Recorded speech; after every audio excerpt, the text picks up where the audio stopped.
Hi friends, MK all न्यूजमध्ये आपलं स्वागत आहे। तुम्ही बघत आहे MK ऑल न्यूज। तर मित्रांनो, महाराष्ट्र पोलीस भरती जी 2019ची भरती आहे ना मित्रांनो, आता डिक्लेअर केलेलं आहे त्यांनी। तर लोकसभा निवडणुकीनंतर लागेल मुहूर्त।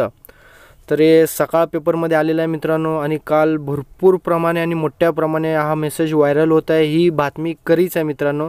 तर लोकसभा निवडणुकीनंतरच लागेल आता मुहूर्त। पूर्ण डिटेलमध्ये सांगतो मित्रांनो, स्टार्टपासून एंडपर्यंत नक्कीच बघा, म्हणजे तुम्हाला पूर्ण लक्षात येईल।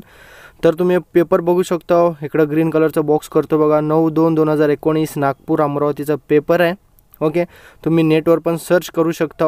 मी हा सर्च केलेला हा न्यूज खरीच आहे मित्रांनो। तर हा तिसरा नंबर पेजवर तुम्ही बघू शकता, इकडं खाली थोडं रोल केल्याने बघा, पोलीस भरती प्रक्रिया संयुक्तपणे राबविणार। पुन्हा एकदा तुम्ही बघू शकता, सकाळ टुडे पेपर अमरावतीचा आहे, 9 फेब्रुवारीचा आहे। ओके, तर याला थोडं मी क्लिक करतो, म्हणजे थोडं मोठं झूम होईल, क्लिअर आपल्याला वाचता येईल तेवढ्याप्रमाणे। तर सकाळचा पेपर आहे, पोलीस भरती प्रक्रिया संयुक्तपणे राबविणार। तर लोकसभा निवडणुकीनंतर निघेल मुहूर्त, एकदम क्लिअर सांगितलेलं आहे। तर पोलीस भरतीची लेखी परीक्षा एकाच तारखेला संयुक्तपणे राबवण्याचे आदेश असले तरी त्या संदर्भात आवश्यक त्या नियमात बदल होण्याची शक्यता आहे। त्यासाठी प्रशासन तयार राहील। प्रदीप चव्हाण पोलीस उपायुक्त आहेत। ओके, तर पोलीस भरती प्रक्रिया संयुक्तपणे राबविणार, याचं थोडं आपण डिटेलमध्ये वाचूया, म्हणजे भरपूर मित्रांना थोडं कन्फ्यूज आहे। तर बघू शकतो, सकाळचा पेपर आहे मित्रांनो, पुन्हा एकदा सांगतो। तर अमरावती तारीख 8, एकाच वेळी वेगवेगळ्या मैदानावर शहर, ग्रामीण आणि SRPFच्या पोलीस शिपायांची जे पदांची भरती प्रक्रिया राबवली जायची, आता ही भरती शहरात एकाच ठिकाणी संयुक्तपणे राबवली जाईल, असा आदेश राज्याचे म्हणजे पोलीस महासंचालक जारी केलेला आहे मित्रांनो। तर पोलीस आयुक्तासाठी 30 तर ग्रामीणसाठी 38 जागासाठी ही भरती प्रक्रिया होईल। पूर्वी जागा 30 असेल तर भरती जवळपास टाळल्या जायचा।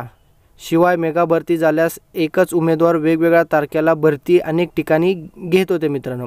तर आता शहराच्या संयुक्तपणे ही भरती घेतली जाणार आहे। त्यासाठी ग्रामीण पोलीस सुद्धा मदत करतील राज्यभर, तसे आदेश आहे। ओके, तर उपायुक्त प्रदीप चव्हाण यांनी सांगितलेलं आहे मित्रांनो। तर अमरावती यावेळेस SRPFची भरती नाही आहे, कारण का रिक्त जागा नसल्याने तिकडं भरती नाही आहे SRPFची। यापूर्वी शारीरिक चाचणीनंतर लेखी परीक्षा घ्यायची, 15 होते, तर उमेदवारांची निवड केली जात होती। तर शारीरिक चाचणी उत्तीर्ण होणाऱ्यांची संख्या हजारोंच्या घरात राहायची।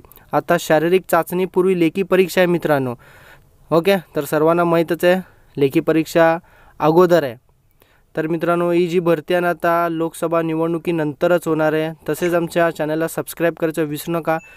तसेच बाजूला असलेला बेल आयकॉन प्रेस करा, जेणेकरून मी जे पण व्हिडिओ अपलोड करतो आणि पोलीस भरती संबंधात ते नोटिफिकेशन तुम्हाला आणि तुमच्या नोटिफिकेशनमध्ये येईल, ते तुम्ही तिकडनं सहजपणे बघू शकता मित्रांनो। त्यासाठी माझ्या चॅनलला सबस्क्राईब करून घ्या। माझ्या चॅनलचं नाव आहे MK all news. Thank you for watching my video. Bye.